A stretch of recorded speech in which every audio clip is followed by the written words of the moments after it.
நான் உமக்காக வாழ்கிறேன். இறைவா நான் உம்மையே சேவிக்கின்றேன். இறைவா நான் உமக்காக வாழ்கிறேன். இறைவா நான் உம்மையே சேவிக்கின்றேன்.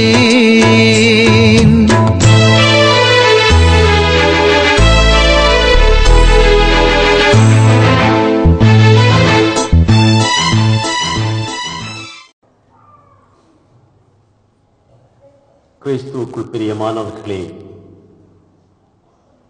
இந்த நாட்களில் ஞானஸ்நானம் பெற்ற ஒருவருடைய வாழ்க்கையில் இருக்க வேண்டிய 3 முக்கியமான தேவ கிருபைகள் என்பதை தியானித்துக் கொண்டே இருக்கிறோம். கடந்த நாட்களில் விசுவாசம், அன்பு ஆகிய தேவ கிருபைகள் ஒரு ஞானஸ்நானம் பெற்ற கடவுளுடைய பிள்ளைக்கு கண்டிப்பாக இருக்க வேண்டும்.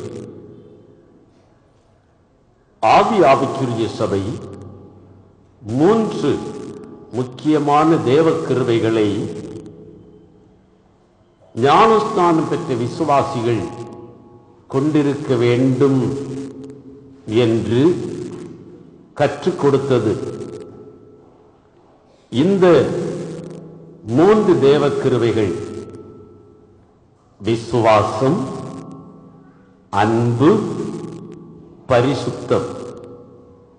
விசுவாசம், அன்பு, பரிசுத்தம். ஞானஸ்நானத்தினாலே கிறிஸ்துவோடு இணைந்திருப்பவர்கள் விசுவாசத்திலும் அன்பிலும் பரிசுத்தத்திலும் நிலைத்திருக்க வேண்டும். யோவான் தன்னுடைய முதல் திருமுகம் 3ஆம் அதிகாரம் 23ஆம் வசனத்தில் இவ்வாறு சொல்வார். வாசிக்க கேட்போமா? 1 யோவான் 3ஆம் அதிகாரம் 23, 24 வசனங்கள். கடவுள் ஆமென் அவருடைய மகன் இயேசு கிறிஸ்துவிடம் நம்பிக்கை கொண்டு ஒருவர் மற்றவரிடம் அன்பு செலுத்த வேண்டும். இதுவே அவரது கட்டளை.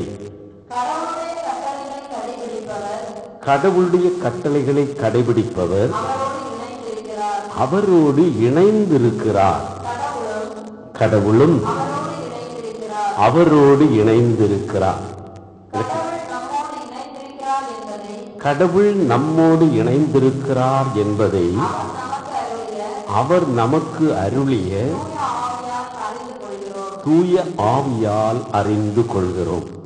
பிரியமானவர்களே, இவ்வாறே ஆவிக்குரிய சபையில் அன்பும் விசுவாசமும் ஒரு விசுவாசிடத்தில் கண்டிப்பாக இருக்க வேண்டும் என்று பவுல் வலியுறுத்துவதை பார்க்கிறோம். இன்னும் பேதுரு சொல்லும்போது 1 பேதுரு 1ஆம் அதிகாரம் 15, 16 வசனங்களை வாசிப்போம்.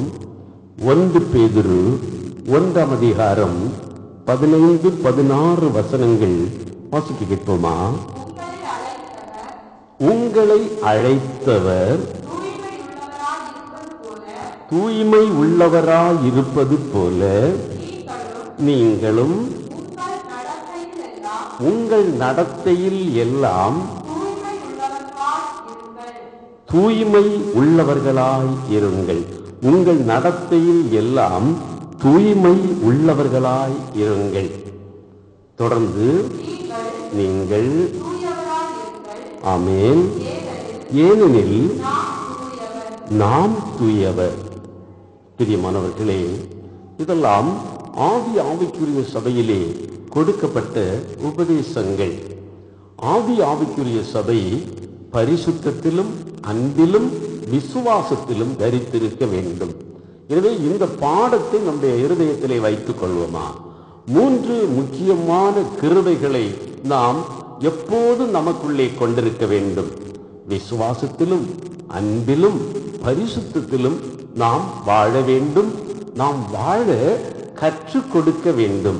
நம்முடைய பிள்ளைகள், நம்முடைய குடும்பம் அன்றாட வாழ்க்கையில் பரிசுத்தம், சிநேகம், விசுவாசத்தில் உறுதியோடு இருக்கிறோமா என்பதை நாம் கவனித்து பார்க்க வேண்டும்.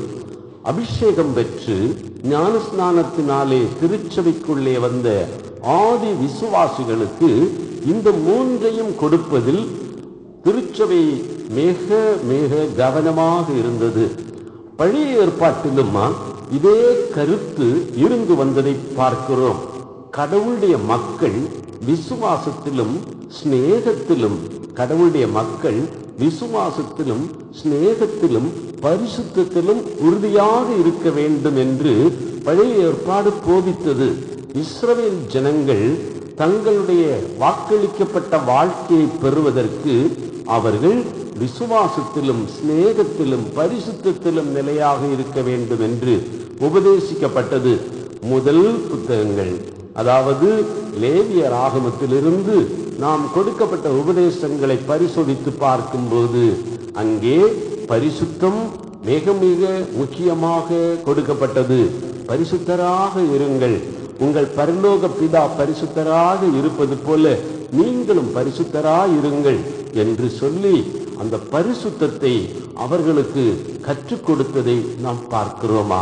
பிரியமான பிள்ளைகளே, இன்று இந்த விசுவாசமுமா சிநேகமும் பரிசுத்தமுமா இஸ்ரவேல் ஜனங்களுக்கு கடவுள் கற்றுக் கொடுத்தார் என்பதை ஆவிக்குரிய சபை உணர்ந்திருந்தது. காரணம், ஆவிக்குரிய சபையின் விசுவாசிகள் தொடக்க காலத்திலே யூதர்களாக இருந்தார்கள். எனவே யூதர்களுக்கு விசுவாசமும் சிநேகமும் பரிசுத்தமுமா மிக மிக முக்கியமாக கருதப்பட்டது. பவுல் யூதர்களுக்கு, கொரிந்து நகர மக்களுக்கு எழுதும்போது சொல்லுவார், 1 கொரிந்தியர் 13ஆம் அதிகாரம் கடைசி வசனங்களிலே, விசுவாசம், அன்பு, தேவஸ்நேகம், விசுவாசம், நம்பிக்கை, தேவஸ்நேகமா இந்த 3 தலை சிறந்த நெறிகள் என்று சொல்லுவார். இது அந்த மக்களுக்கு எளிதாக புரிந்தது. நாம் பழைய ஏற்பாட்டில் பார்க்கும்போது விசுவாசத்தில் உறுதியாக நின்ற பரிசுத்தவான்களை பார்க்கிறோமா? யோசேப்பினுடைய வாழ்க்கையை எடுத்துக்கொள்வோமே. யோசேப்பு எவ்வளவு விசுவாசம் உள்ளவராக இருந்தார், யோசேப்பு எவ்வளவு பரிசுத்தம் உள்ளவராக இருந்தார், சிநேகம் உள்ளவராக இருந்தார். இஸ்ரவேல் ஜனங்களை எகிப்து நாட்டிலே உருவாக்கிய பிதா அவர் இஸ்ரவேல் ஜனங்களுக்கு கற்றுக் கொடுத்த பெரிய பாடம் அது. இஸ்ரவேலின் யாக்கோபின் புத்திரர்களுக்கு அவர் கற்றுக் கொடுத்த பாடமே இந்த 3 பாடம்தான். இஸ்ரவேல் ஜனங்கள் எகிப்திலே போய் அங்கே நிலை கொண்டு வாழ ஆரம்பித்த போது இந்த அஸ்திவாரத்தில் தான் அவர்களுடைய வாழ்க்கை தொடங்குகிறது என்று பார்க்கிறோமா? அது யோசேப்பின் மூலமாக ஆரம்பமாவதை பார்க்கிறோமா? யோசேப்பை தன்னுடைய சகோதரர்கள் எகிப்தியருக்கு விற்றுவிட்டார்கள். இப்போது எகிப்திலே யோசேப்பு போய் இருக்கிறார். தொடக்க நூல் 39ஆம் அதிகாரத்தில் முதல் சம்பவமே அங்கே யோசேப்பினுடைய பரிசுத்தம் சோதிக்கப்படுவதை பார்க்கிறோமா? புத்திப்பாருடைய மனைவி யோசேப்பிடத்திலே வந்து சில்மிஷம் செய்த போது அங்கே யோசேப்பு சொல்லுவார், ஓ, இது கடவுளுக்கு முன்பாக பாவம் என்று சொல்லுவார். பிரியமானவர்களே, யோசேப்புக்கு யார் இதை கற்றுக் கொடுத்தார்? யோசேப்புக்கு இதை கற்றுக் கொடுத்தவர் யார்? இன்னும் திருச்சட்டமும் கொடுக்கப்படவில்லை, இன்னும் மோசே வரவில்லை, இன்னும் திருச்சட்டம் கொடுக்கப்படவில்லை. பரிசுத்தம் என்பது என்ன, விசுவாசம் என்பது என்ன, சிநேகம் என்பது என்ன என்பதை பற்றியெல்லாம் அவருக்கு தெரியாது. ஆனால் ஒன்றே ஒன்று அவரோடு இருந்தது. என்ன? கடவுளுடைய கரம் யோசேப்போடு இருந்ததாம். கடவுளுடைய கரம் யோசேப்போடு இருந்ததாமா. வேதம் இதை தெளிவாக சொல்லுகிறது. கடவுளுடைய கரம் யோசேப்போடு இருந்ததால் அங்கே யோசேப்பு செய்த எல்லா காரியங்களிலும் ஆசீர்வாதம் நிரம்பி வழிந்தது என்பதை பார்வோன் மன்னன் கண்டு கொண்டாராம். பிரியமானவர்களே, யோசேப்புக்கு திருச்சட்டம் தெரியாது. யோசேப்பு திருச்சட்டத்தை இன்னும் அறியவே இல்லை. கடவுள் இஸ்ரவேல் ஜனங்களுக்கு திருச்சட்டம் கொடுக்கவும் இல்லை. நீங்கள் விசுவாசத்திலும் சிநேகத்திலும் பரிசுத்தத்திலும் இருங்கள் என்று அவர்களுக்கு யாரும் போதிக்கவும் இல்லை. ஆனால் கடவுளே அவர்களுக்கு கற்றுக் கொடுக்கிறார். கடவுளே அவர்களுக்கு கற்றுக் கொடுக்கிறார். இணை சட்டத்தில் பேசும்போது இந்த சம்பவத்தை நாம் பார்க்கிறோமா? தகப்பன் தன் பிள்ளைக்கு கற்றுக் கொடுப்பது போல கடவுள் கற்றுக் கொடுப்பாராம். ஆனால் இங்கே யோசேப்புக்கு யாரும் கற்றுக் கொடுக்கவில்லை. அப்படி என்றால் ஒரு பரிசுத்தமான வாழ்க்கை தான் வாழ வேண்டும். எது கடவுளுக்கு முன்பாக நீதியானது, எது கடவுளுக்கு முன்பாக பாவமானது என்பதை அவருக்கு யார் கற்றுக் கொடுத்தார்? அவரோடு இருந்த கடவுள். கடவுளுடைய கரமா யோசேப்போடு இருந்ததாமா. கடவுளுடைய கரம் யோசேப்போடு இருந்ததாமா. கடவுளோடு இருக்கின்றவர்களுக்கு இந்த பாடங்கள் கடவுளே கற்றுக் கொடுக்கிறார். கடவுளோடு இருக்கின்றவர்களுக்கு இந்த பாடம் கடவுளே கற்றுக் கொடுக்கிறார். நாம் பார்க்கிறோமா? கடவுளோடு இணைந்திருப்பவர்கள் ஞானஸ்நானத்தின் மூலமாக கடவுளோடு இணைந்திருப்பவர்கள் சிநேகத்திலும் விசுவாசத்திலும் தரித்திருப்பார்களாமா. சிநேகத்திலும் பரிசுத்தத்திலும் தரித்திருப்பார்களாமா. கடவுளுடைய இயல்பு அவர்களோடு இருக்குமாம். பிரியமானவர்களே, இது வேத பாடமா? 1 யோவான் 3ஆம் அதிகாரத்தில் இந்த சம்பவங்கள் எல்லாம் வருகிறது. 3:23, 24 நாம் இதை பார்க்கிறோமா? அது போலவே 3ஆம் அதிகாரம் 9, 10 வாசிக்கிறோமா? கடவுளுடைய இயல்பு அவர்களுக்குள்ளே இருக்கிறது.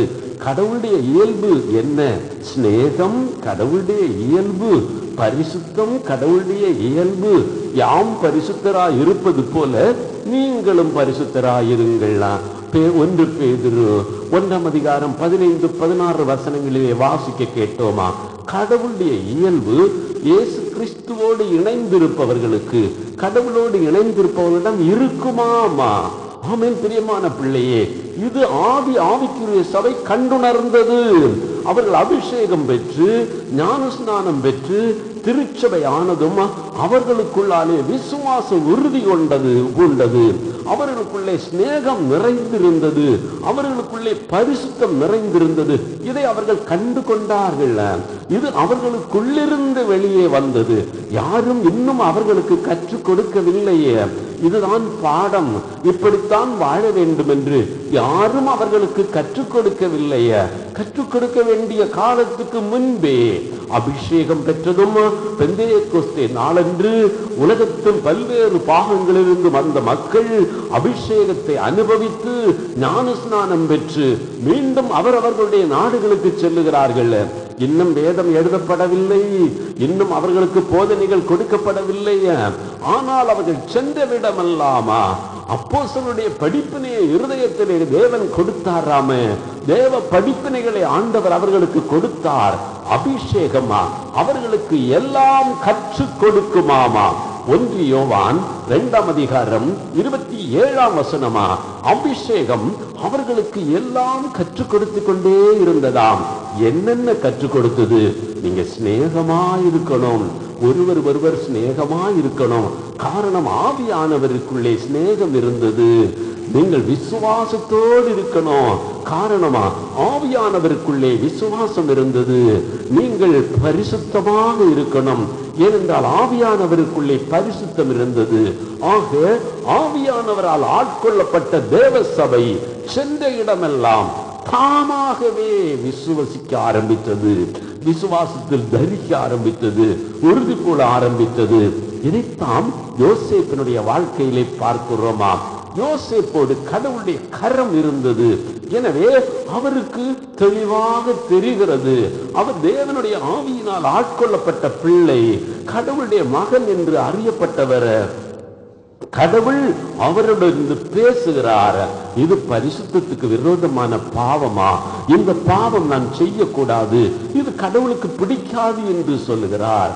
அப்படியே அங்கே அந்த 12 சகோதரர்களுமா அவர்களிடத்தில் திருப்பி வந்த போது, பஞ்சம் காரணமாக தன்னுடைய சகோதரர்கள் அவரிடத்திலே வந்தபோது அந்த சகோதரர்களை அவர் பழி வாங்கவில்லை.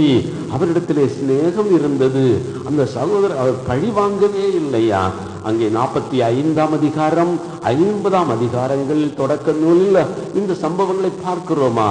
அந்த 5-6 வசனங்களில் அந்த சகோதரர்கள் வந்து பயந்து போகிறார்கள். ஓ, இது யோசேப்பு, இது நம்முடைய சகோதரனா, நாம் துன்புறுத்திய சகோதரனா, இவன் நம்மை பழி வாங்கி விடுவான் என்று அவர்கள் அஞ்சி நடுங்கிய போது அங்கே சகோதரன் சொல்வார், ஐயா பயப்படாதீர்கள், அஞ்சாதீர்கள், நான் உங்களை அப்படி ஒன்றும் பழி வாங்க மாட்டேனா. அவருடைய சிநேகத்தை பாருங்கள். பகைவர்களுக்கு அன்பு செய்கின்ற சிநேகமா, பகைவர்களுக்கு அன்பு செய்கின்ற அவருடைய சிநேகமா. அங்கே அந்த சிநேகம் நிறைந்திருந்தது. எங்கிருந்து யோசேப்புக்கு இந்த சிநேகம் வந்தது? அவரிடத்திலே கடவுளுடைய கரம் இருந்ததாமா. அவருக்கு சிநேகம் வெளியே வருகிறது. அது மட்டுமல்ல, அவர் தன்னுடைய சகோதரர்களுக்கு சொல்லுகிறார், நீங்கள் எனக்கு இழைத்த இந்த துன்பமா கடவுளால் நடந்தது என்று சொல்லுவார் கைத்தாளத்தோடு. எனக்கு பிரியமான பிள்ளைகளே, நீங்கள் எனக்கு இழைத்த இந்த துன்பமா கடவுளால் நடந்தது. நீங்கள் எனக்கு இதை செய்யவில்லை, கடவுளே எனக்கு இதை செய்தாராம். பிரியமானவர்களே, எவ்வளவு ஆழமான விசுவாசம் என்று பாருங்கள். தொடக்க நூல் 45ஆம் அதிகாரம் 5-7 வசனங்களை வாசிப்போமா? தொடக்க நூல் 45ஆம் அதிகாரம் 5-7 வசனங்கள் வாசிக்க கேட்போமா? ஆமேன், ஆமேன். மனம் கலங்க வேண்டாம், உங்கள் மீது சினம் கொள்ள வேண்டாம், ஏனெனில் உயிர்களை காக்கும் பொருட்டே கடவுள் உங்களுக்கு முன்னே. பாருங்க, யார் நம்ப முடியுமா?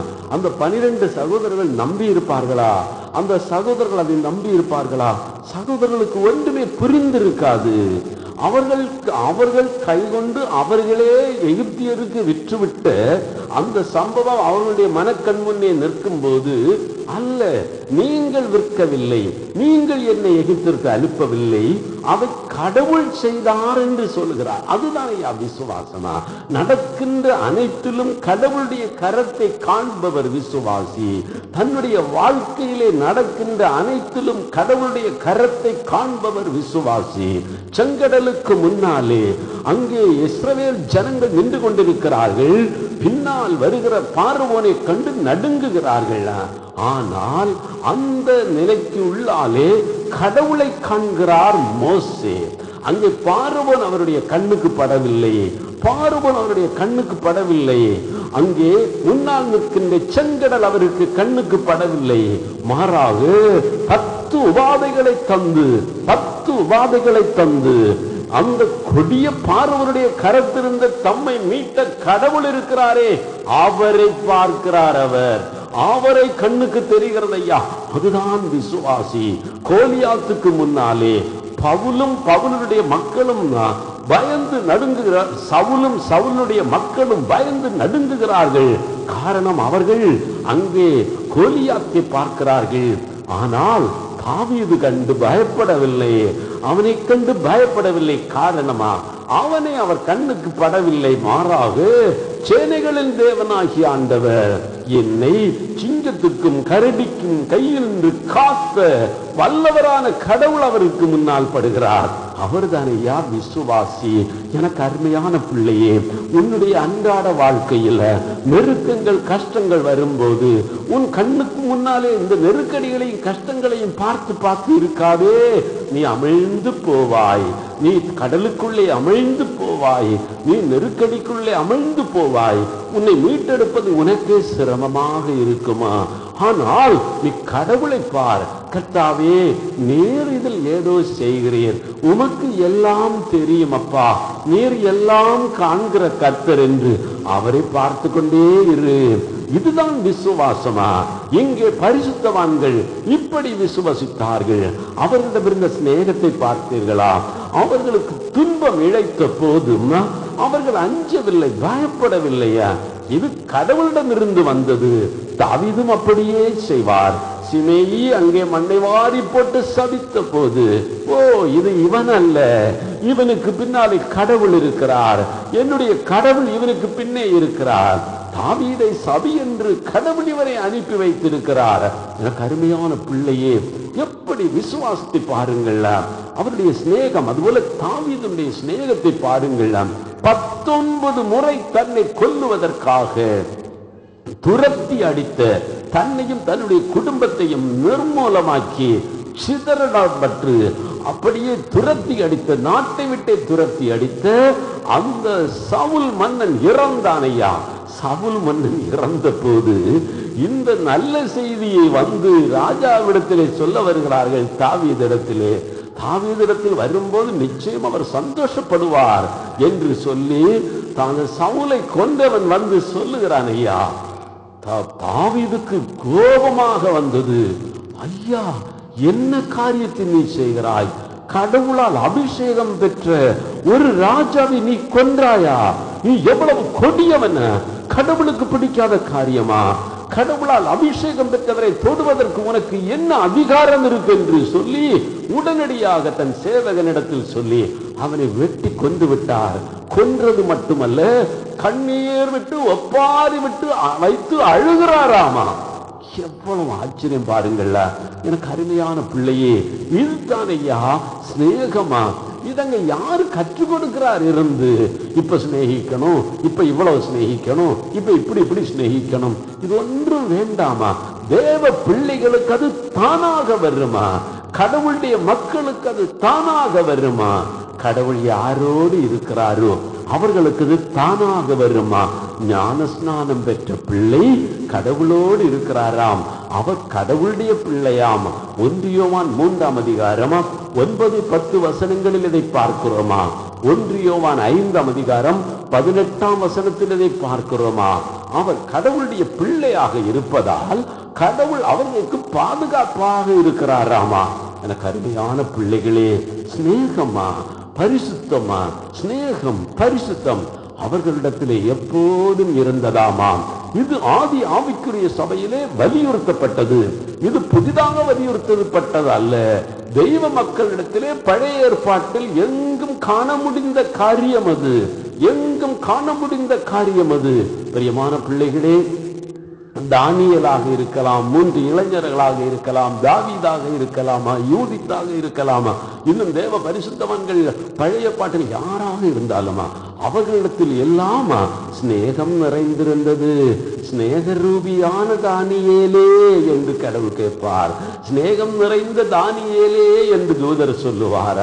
அவரிடத்திலே சிநேகம் நிறைந்திருந்தது, பரிசுத்தம் நிறைந்திருந்தது. அவர் தேவனுடைய ஆவியானவரால் நிறையப்பட்டிருந்தாராமா. விசுவாசம் உறுதியாக இருந்தது அவரிடத்திலே. இப்படி பரிசுத்தவான்கள் எல்லாரும் விசுவாசம், பரிசுத்தம், சிநேகமா இவற்றை பெற்றுக் கொண்டிருந்தார்கள். அருமையானவர்களே, சிநேகம் என்றால் என்ன என்பது நமக்கு தெரியுமா? சிநேகம் என்று சொன்னால் நாம பிறரை அன்பு செய்வது. 1 கொரிந்தியர் 14ஆம் அதிகாரத்தில் இந்த சிநேகத்தை நாம் பார்க்கிறோமா? 4 முதல் 7 முடிய வசனங்கள் வாசிக்க கேட்போமா? ஆமென். 4 முதல் 7 முடிய வசனங்கள் 1 கொரிந்தியர் 13ஆம் அதிகாரமா? ஆமென். அன்பு பொறுமையுள்ளது, நன்மை செய்யும், பொறாமைப்படாது, தற்புகழ்ச்சி கொள்ளாது, இருமாப்பு அடையாது, அன்பு எளிவானதை செய்யாது.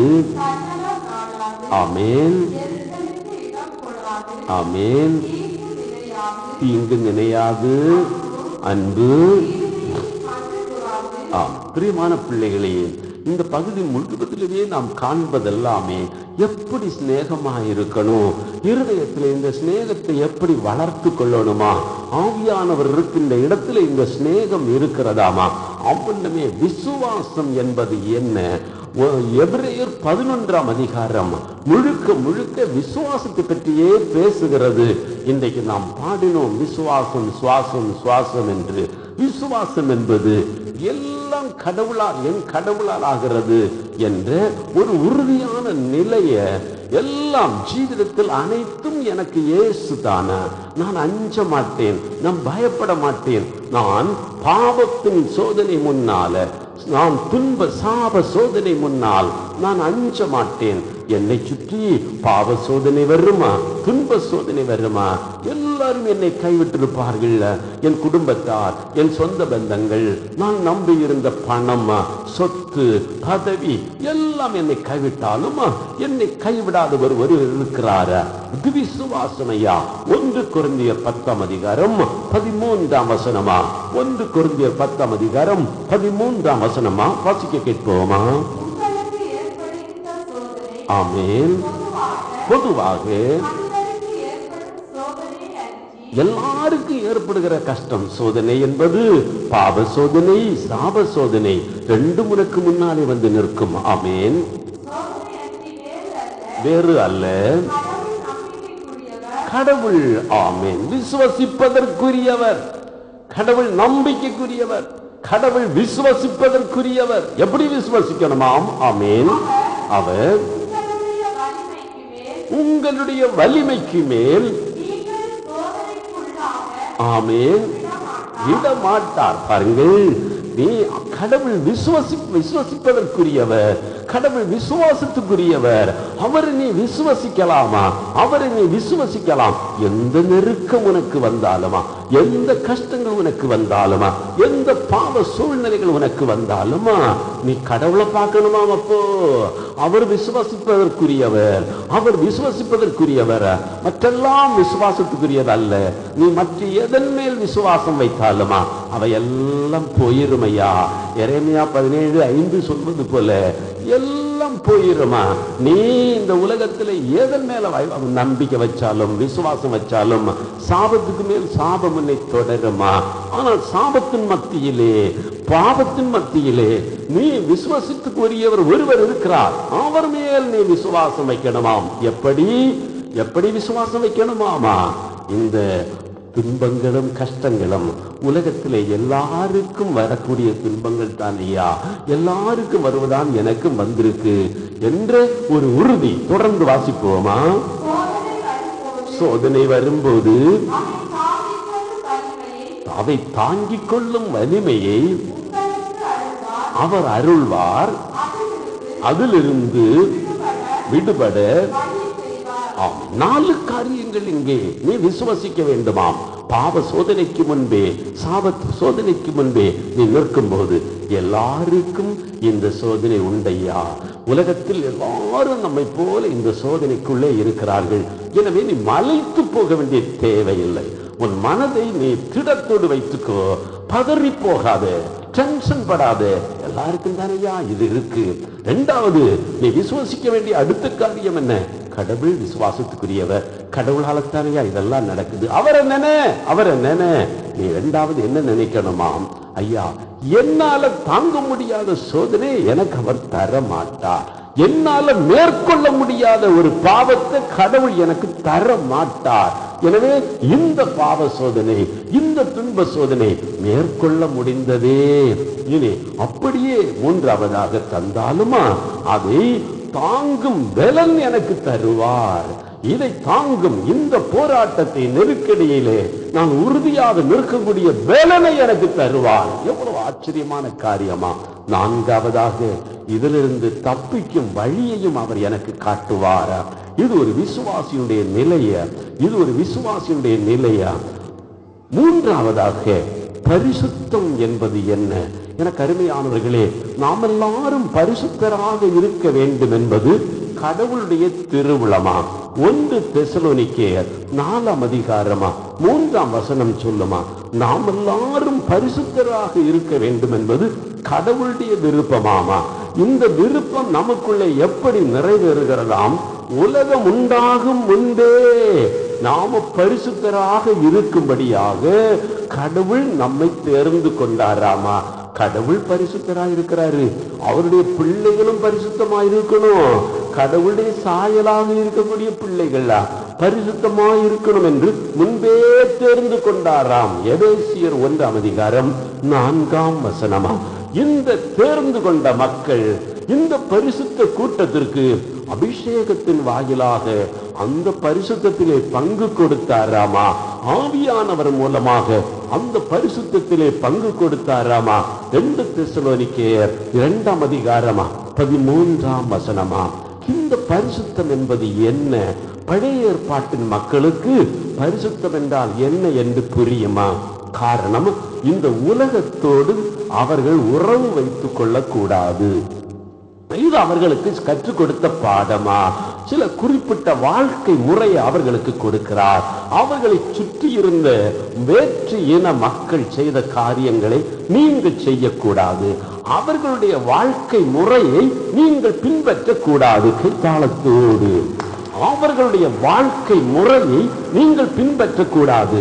அவர்களுக்கு நியாயம் என்று படுகிற காரியங்கள் உங்களுக்கு நியாயமாக படக்கூடாது. உங்கள் அப்பா தெய்வமா உங்களுக்கு எது நியாயம் என்று சொல்றாரோ அதுதான் உங்களுக்கு நியாயமாக இருக்கணுமா? உலகத்தில் இருக்கக்கூடிய வேற்றின மக்களுக்கு நியாயமாகப்படுற காரியங்கள் உங்களை நியாயப்படுத்தக்கூடாது. எனவே வேற்றின மக்களுக்கு நல்லது என்று தோன்றுவதெல்லாம் உங்களுக்கு நல்லதாகிவிடக் கூடாது. உங்கள் கடவுள் எதை நல்லதென்று காண்கிறாரோ அதுதான் உங்களுக்கு நல்லது.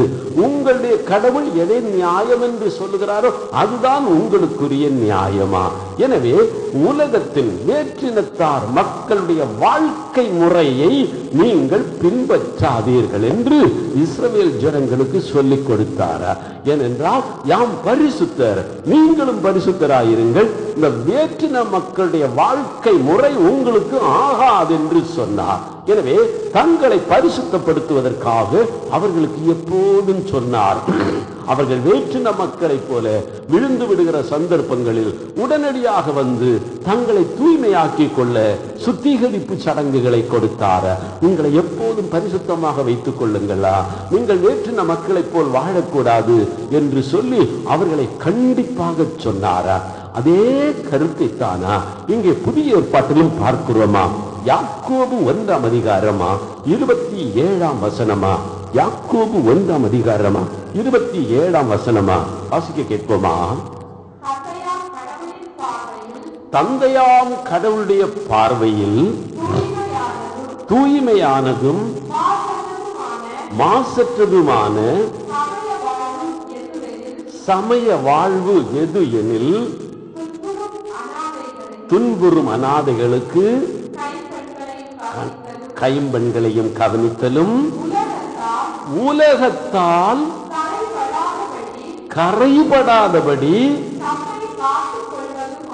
தம்மை காத்துக் கொள்வதுமாகும்.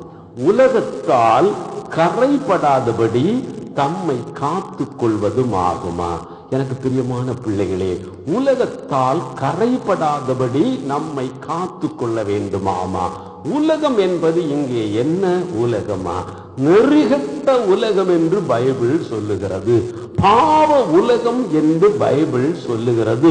இயேசு கிறிஸ்துவை சிலுவையில் அறைந்த உலகம் என்று பைபிள் சொல்லுகிறது.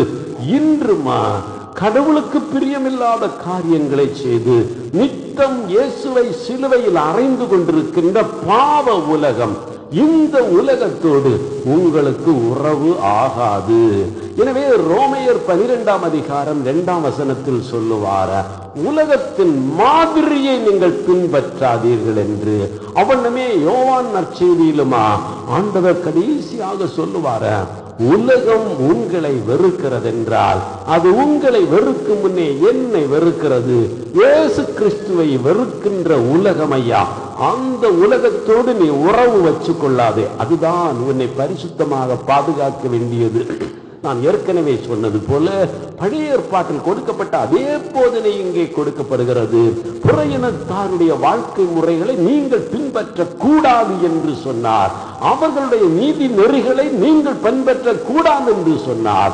அவர்களுக்கு நீதியாக நெறியாக இருக்கக்கூடிய காரியங்கள் எல்லாம் தேவ சமூகத்துக்கு முன்னாலே பாவமாக கருதப்பட்டது.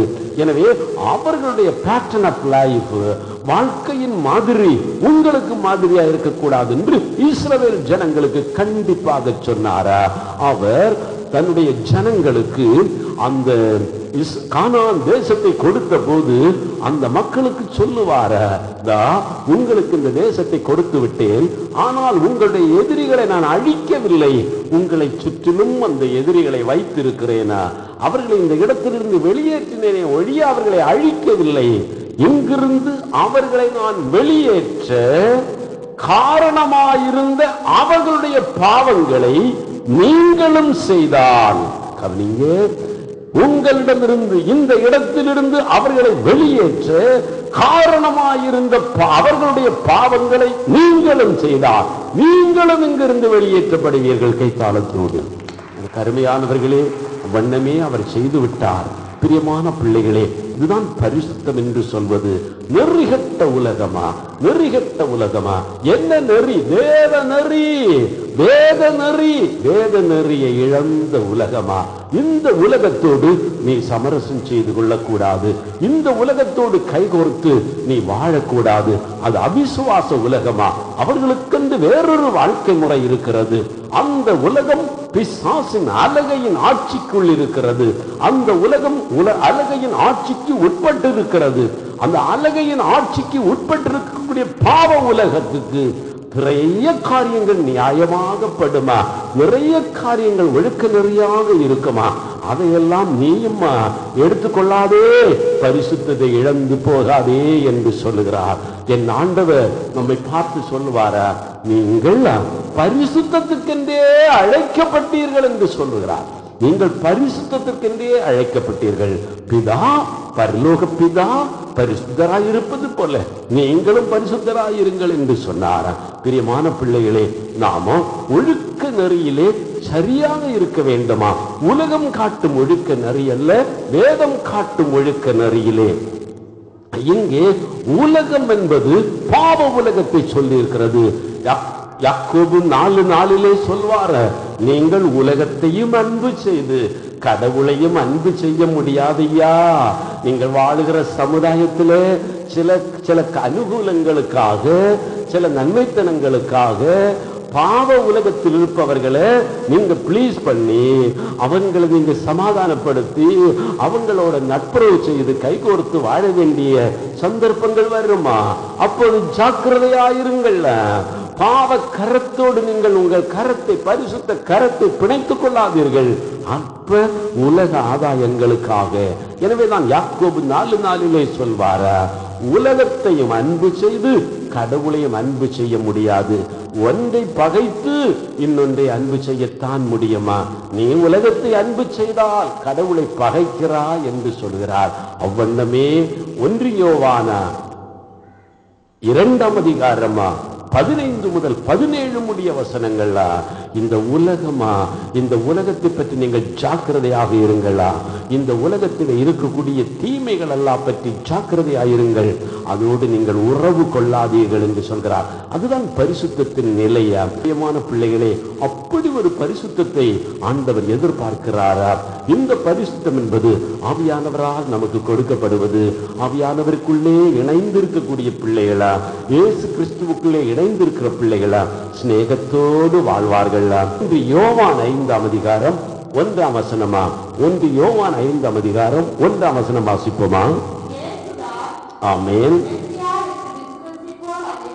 இயேசு தான் மெசியா என்று விசுவசிப்போர் அனைவரும் கடவுளிடமிருந்து பிறந்தவர்கள், பெற்றவரிடம் அன்பு செலுத்துவோர் பிள்ளைகளிடம் அன்பு செலுத்துவர். எப்படி ஒரு நியாயத்தை சொல்றாரு பாருங்க. இது வேத நியாயம். அருமையான பிள்ளைகளே, எல்லாரையும் அன்பா வச்சிருக்கணும். ஏன்னா கடவுளுடைய பிள்ளைகளை நாம, அது நமக்கு சகோதரங்க, நாம அன்பு செய்யணும். கடவுளை விசுவசிக்கிறோம், அப்ப அவருடைய பிள்ளைகளை அன்பு செய்யணும். கடவுளை விசுவசிக்கணும், அவருடைய பிள்ளைகளை அன்பு செய்யணும். இதுதான் ஆதி ஆவிக்குரிய சபையில இருந்த தர்மம்.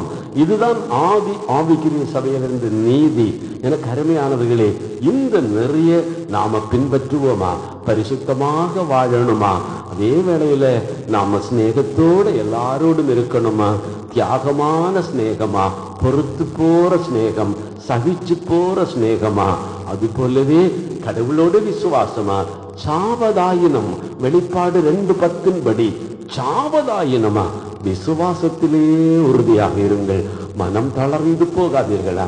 உலகத்தை நேசிக்கிறவன் கடவுளை பகைக்கிறான். உலகத்தை நேசிக்கிறவன் கடவுளை பகைக்கிறானா? உலகத்தை நேசித்தாத்தான் எனக்கு வாழ்க்கைக்குரிய வரும்படியெல்லாம் கிடைக்குமா? உலகத்தில் இருந்தாத்தான் எனக்கு இந்த உலகத்தில் இருக்கக்கூடிய எல்லா ஆசீர்வாதங்களும் கிடைக்கும் என்கிறது சாபத்தை நாமே தேடி போகிறது. வேதம் சொல்லுது, சாபத்தை தேடி போகாதே. உலகம் உனக்கு வாழ்க்கை தரக்கூடாது, உலகத்தை நம்பி இருக்காதே. எரேமியா 17:5 இதை உறுதியாக சொன்னது. மனுஷனை நம்புகிறவன் சபிக்கப்பட்டவனா? இந்த உலகம் எனக்கு சாப்பாடு போடுது, இந்த உலகத்தில் இருக்கிற மக்கள் எனக்கு சாப்பாடு போடுது, இந்த வேலை எனக்கு சாப்பாடு போடுது, இந்த சபை எனக்கு சாப்பாடு போடுது, இந்த தொழில் எனக்கு சாப்பாடு போடுதுன்னு சொல்லி அதையே தெய்வமா நினைக்கிறவங்களுக்கு தெய்வமா பைபிள்ல எச்சரிக்கை தருகிறார. நாம் எச்சரிக்கையாக இருக்கணும். சாபங்களை நாமே விலை கொடுத்து வாங்கக்கூடாது. நமக்காக ஜீவனை கொடுத்தவர் ஒருவர் இருக்கிறார், அவரை மறந்துடாதீங்க. எகிப்திலிருந்து 10 உபாதைகளால அந்த கொடிய நிலையிலிருந்து அந்த மக்களை மீட்டெடுத்த ஒருவர் ஜீவனோட இருக்கிறார், அவர் கூட வருகிறார். கல்வாரியில என்மேல் விட வேண்டிய அடியை அவரே ஏற்றுக்கொண்டு எனக்காக காயப்பட்டு தொங்கியவர், மரித்தவர் ஒருவர் இருக்கிறார். இனி வாழ்ந்தால் நான் அவருக்காக வாழ்வேனா? அவரிடமிருந்தே எனக்கு எல்லாம் வருகிறது, நன்மையோ தீமையோ என் தெய்வம் எனக்கு தரும் என்று பூரணமாக தன்னை அவருடைய கையிலே கொடுத்தவர் விசுவாசி. எனவே பாதி உலகத்துக்கும் பாதி தெய்வத்துக்கும் என்று பங்கிட்டு வாழ்கிற வாழ்க்கையை நாம் மாற்றிக்கொள்வோமா? பிரியமான பிள்ளைகளே, எந்த உலக ஜீவியத்துக்கு பின்னாலுமா சாபம் குடிகொண்டிருக்கிறது. அங்கிருந்து நாம் பிரிந்து வர முடியாத நிலையில் இருக்கிறோம். எனவே பூரணமாக என்னை முற்றாக முழுமையாக என் நேசரோடு ஐக்கியப்படுத்துகின்ற அந்த இணைந்த வாழ்க்கையிலே என்னை கையளிப்போமா? அப்படி செய்தால் மிகுந்த கனி தருவோமாம். ஆசீர்வாதங்கள் என்னும் கனி நம்முடைய வாழ்க்கையில எப்போதும் வரணுமாமா? ஆசீர்வாதங்கள் என்னும் கனி எப்போது நம்முடைய வாழ்க்கையில இருக்கணுமாம்? எப்போ இருக்குமாமா? என்னோடு இணைந்து இருப்பவனா மிகுந்த கனி தருவான். விசுவாசத்திலும் சிநேகத்திலும் பரிசுத்தத்திலுமா அவரோடு இணைந்திருக்கிற பிள்ளைகளா மிகுந்த ஆசீர்வாதங்கள் என்ற கனியை பெற்றுக்கொண்டே இருப்பார்கள். தங்களுக்கு ஆசீர்வாதம், பிள்ளைகளுக்கு ஆசீர்வாதம், மக்களுக்கு ஆசீர்வாதம், மருமக்களுக்கு ஆசீர்வாதம், தொழிலில் ஆசீர்வாதம், அக்கம் பக்கம் அயலாருக்கு ஆசீர்வாதமா மிகுந்த கனி தருவார்களாமே. பிரியமான பிள்ளைகளே, அப்படியே நாம நம்முடைய விசுவாச வாழ்க்கையை தொடர இந்த பரிசுத்த வேளையில் எல்லாரும் எழுந்து நிற்போமா? நம் ஆண்டவர் நமக்காக ஆயத்தம் பண்ணிய அந்த பரலோகத்தின் மன்னா நம்மை ஆட்கொள்ளும்படியாக தேவ ஸ்துதிகளோடு அவருடைய பாதத்துக்கு வருவோமா? ஹல்லேலூயா, ஹல்லேலூயா, ஹல்லேலூயா, ஹல்லேலூயா, ஹல்லேலூயா, ஹல்லேலூயா. நல்லவரே, சோதரம் சோதரம் சோதரம் சோதரம் சோதரம் சோதரம் சோதரம். ஆமென், ஆமென், ஆமென், ஆமென், ஆமென்.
விசுவாசம்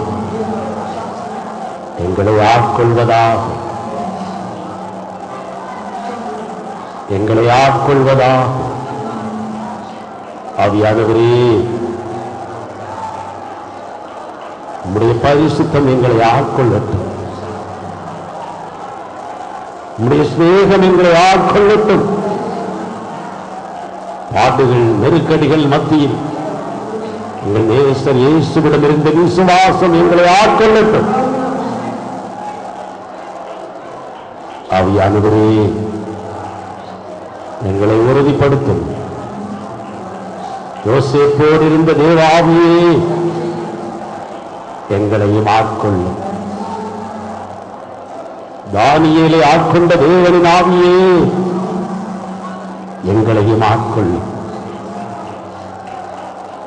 மோசே ஆட்கொண்ட தேவனின் ஆவியே எங்களையும் ஆட்கொள்ளும். ஆதி ஆவிக்குரிய சபையை ஆட்கொண்ட தேவனின் ஆவியே எங்களையும் ஆட்கொள்ளும். விசுவாசம், சிநேகம், பரிசுத்தத்திலே எங்களை நிலைப்படுத்துவீரா.